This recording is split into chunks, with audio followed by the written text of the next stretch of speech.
Welcome, modern day mystics, fellow truth seekers, James and Justin, back again with another reaction video, and we got an interesting one on the docket today. We are looking at Hospice Nurse Julie, her YouTube channel, and her video called Why I Don't Fear Death. Now, I think she kind of gives a little bit of a breakdown from the scientific kind of view of death and then jumps into some spirituality. I caught a clip of it on my TikTok, so I have not seen the full thing. I was just like, ooh, this sounds fascinating. It's definitely got a good hook. Yeah, so we won't keep you waiting. Let's dive on in.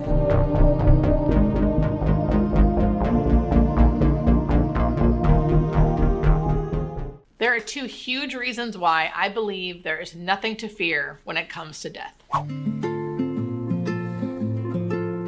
Reason number one is going to appeal to a more scientific-based analytical person. And reason number two is going to appeal to the more spiritual person. But they're both great reasons and they both make me not fear death. Number one, and I saw this so significantly when becoming a hospice nurse. I didn't totally see it when I was an ICU nurse, but then after like the first year becoming a hospice nurse, to truly see how the body biologically helps us at the end of life was mind-blowing to me and totally made me not fear death. Because biologically, our body is built to live, built to survive birth, and built to help us die. And I saw that firsthand, and I still see that firsthand as a hospice nurse. So let me explain. I've said this before in other videos, but I'm just gonna keep reiterating it so everyone can hear it over and over again. Our bodies are biologically built to die. When the body knows that it's getting towards the end of life, especially on hospice when you're dying a natural death, you're dying from something, but you're allowing the natural progression to happen. Mechanisms kick in that are built into the body to help us die. Example one, our calcium levels go up. When your calcium levels go up, you start sleeping more. So your body just sleeps and sleeps and sleeps and sleeps, which is nice. People always say, I want to just fall asleep and die. That is kind of what can gradually happen. Also, your body knows that it's shutting down, it's getting near the end. So it'll slowly start kicking in the mechanisms to shut off the feeling of hunger and the feeling of thirst. And you will start not eating and drinking more and more. So this gradual thing happens where you are sleeping a lot more, eating and drinking a lot less, sleeping a lot more, eating and drinking a lot less. And the body is doing that all for us. And when that starts happening, your body will eventually kick into ketosis, which releases endorphins, which makes you feel good and dulls pain. So the body does this all naturally without us doing anything as medical professionals. And to watch that as a medical professional firsthand, see it over and over again, it is fascinating and it is comforting. Reason number two, again, like I said, is going to appeal more to people who have faith or a faith in the afterlife. Recently, we were just talking with someone about death. And we were talking about some of these points, and I think, that's got to be comforting for those out there, especially like, I don't know, there's times in my life where I have been very afraid of death, and it would have been nice to know some of these things, right? Yeah. And if there's people out there who you're worrying for a loved one, or, it's closer to your time, this is, some comfort, I think. Oh, for sure. Especially if it's a worry for you. It's actually a pretty beautiful message for people, like how nice. Yeah. And what a fascinating setup. Like the body, like it knows what it's doing. And, like I've witnessed death a few times in my life, and I've seen a little bit of what she's actually talking about. Yes, for sure. And, for some reason it brings to mind, because this is a spiritual channel about spirituality, the idea, the saying, have you ever heard die before you die? Yeah. You ever heard that? Yeah. And you think about sometimes these like monk type characters that everything slows way down and they become hyper contemplative. And what does meditation look like? Oftentimes it looks like you're sleeping. It's almost like this is not me advocating. I'm just saying, look at this interesting parallel of somebody that starts restricting their own diet, like chooses to not eat so much, goes quiet. And sometimes I often wonder, is this a whole process better reserved for later on in life? To some degree. Yeah. Like if you're going to get hardcore about it. I'm not saying you could be too young to practice these things. Yes. But I'm saying it mimics the death process. It mimics like I'm withdrawing from life. Yeah. I'm not going to be as active. I'm going to be more contemplative, meditative, restrict my diet, which is why I think that sometimes in spirituality, it's nice when somebody goes, hey, it's okay to be physical. It's okay to get out there and be dynamic and start businesses and all kinds of stuff. Yeah, I've heard some teachers say the same thing, probably the same guy, saying that, hey, you don't have to jump into spirituality so young. Or you can dabble with it, but experience some life first before all this. And I'm not saying that it's even necessarily dangerous. I've had long sessions, almost mini retreats that I've gone on, where I restricted my diet for a long time, and I've done this, meditated for a lot and restricted my diet.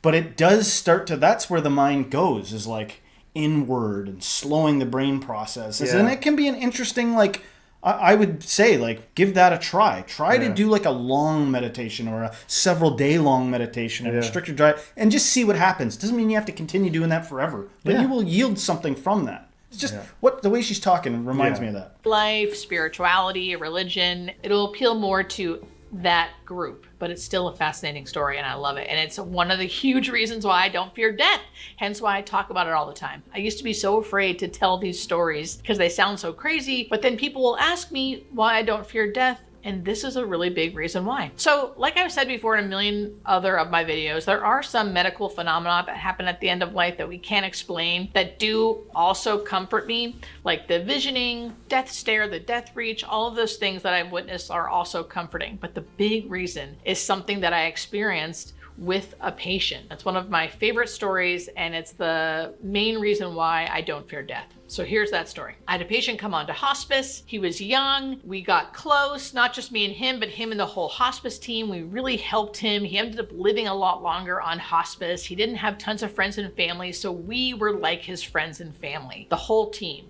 And we really helped him with a lot of struggles with mental health and physical health, obviously, because he was on hospice. So we all got really close to him. Him and I would have tons of existential conversations just because we both like talking about it, about what happened at the end of life. Was he scared? What did he think happened? All the things. By the end of his life, when he was actively dying, I had a continuous care nurse in his home that was with him 24 hours a day. So I, as the case manager, would come in very quickly every day just to check in with the continuous care nurse and see how he was doing. On his last day alive, I could tell he would die that day because he was actively dying. And once you're a nurse for a while, you can kind of pick up on those things. He had all the things. He was unconscious, changes in breathing. He had the death rattle. He looked very comfortable. And I told the continuous care nurse to text me when he died because I figured it would be that day. Before I left, I kind of sat by his bed quietly and just sort of said my goodbyes to him in my head quickly. And then I left. I wasn't sad. I was happy for him. I knew we had done a good job. I knew he was comfortable and I knew he'd be okay. When I was in my car charting outside of his house and like getting ready to move on to the next patient,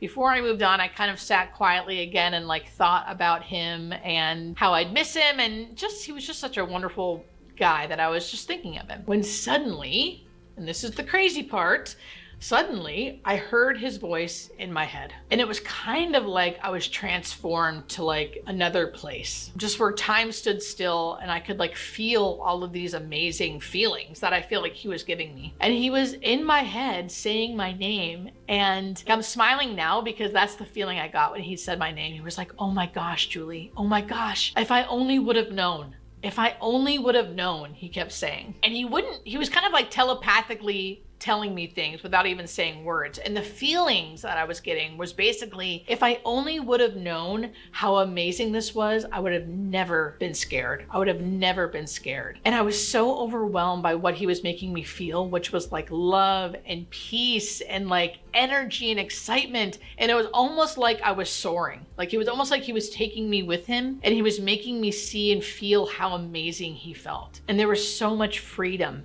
and what he was making me feel, which meant so much to me personally because I knew that in his everyday life here on earth, he did not have freedom. He did not feel free. He felt constricted and tons of anxiety and worry. And to see and know and feel that he was not feeling that way anymore. And he was so excited. And all he kept saying was, "Oh my gosh, Julie, oh my gosh, Julie, I can't, like, if I only would have known, if I only would have known," with a smile on his face and like flying. is the only way I could describe it. It's really hard for me to put into words for you right now because it was like a moment in time where he was just making me feel all of these amazing things. And I was so overcome in the moment that I was like weeping, sobbing in my car, tears of joy for the feelings that I was feeling that he was making me feel. As quickly as it started, it ended. He showed me this beautiful, amazing thing, and then it stopped. And I was kind of in my car like, whoa, what was that? And still crying and still trying to be like, what the heck just happened? When my phone went off, and it was the nurse inside, she had just texted me and it said, so-and-so just died. And I thought, I know, because he just showed me that he was dying, that this is what it was like to die. I did not say that to her because I did not have anything formulated in my brain at that time. I was still very confused about what just happened and embarrassed. Like, did that really just happen? What's going on? I just said, thank you. And I ended up having to go about the rest of my day as a nurse. Any nurses out there know that all this crazy stuff can happen to you, and you still have to go about your day. And I didn't tell anybody about that for years because I was scared. I didn't think people would believe me. I didn't even know what it was myself. I have since learned that it's called a shared death experience. And this is when someone basically shows you what it's like to die. And it was one of the most peaceful, joyful, freedom-filled experiences I have ever had. And I will never forget it. And that is one of the main reasons why I do not fear death. So there you have it. The two big reasons why I don't fear death. Again, there are more, and both of those help me equally, and I hope they help you too. I love that because it was such a wholesome story. I really hope that somebody suffering hears that and it's a help to them. Yeah. Because there's real things that people suffer from sometimes, like fear of death. Like, it can be quite serious, a fear of that. Yeah. And I hope that falls on the ears of only the people that need to hear it. You know what I mean? And because I also feel like, I hope it helps people that are, I hope it helps people have a renewed appreciation for life. Yeah. That it makes them want to choose life and not harm or whatever. Yeah. And I also hope it just helps reduce people's fear of death. Yeah. Yeah. No. And that it wasn't a trigger or something like that. Jeez. Oh, of course. And that it's one of a million stories. If a story like that inspires you, there are so many NED or NDE stories out there. You can go look up on the internet and watch them. One of our interviews, we had a guy who told us about his death experience. And it's just amazing. Some of they're not always the same, but usually there's similar attributes here and there. How can you really know? It's hard to fully know. Well, yeah, you don't really know. Yeah, you don't really know, but it can give you some peace and comfort to hear some of that stuff. And I would. Some of the people that have died, I've experienced them in my dreams. Yeah. I've been visited by people who have passed on in my dreams. Yeah. I'll tell you about that afterwards, maybe. Maybe another video experience about dreams. But hopefully you guys took something from that. If you liked our reaction on it, please don't forget to hit the like, subscribe, share this with a friend. And everyone, until next time, stay spiritual.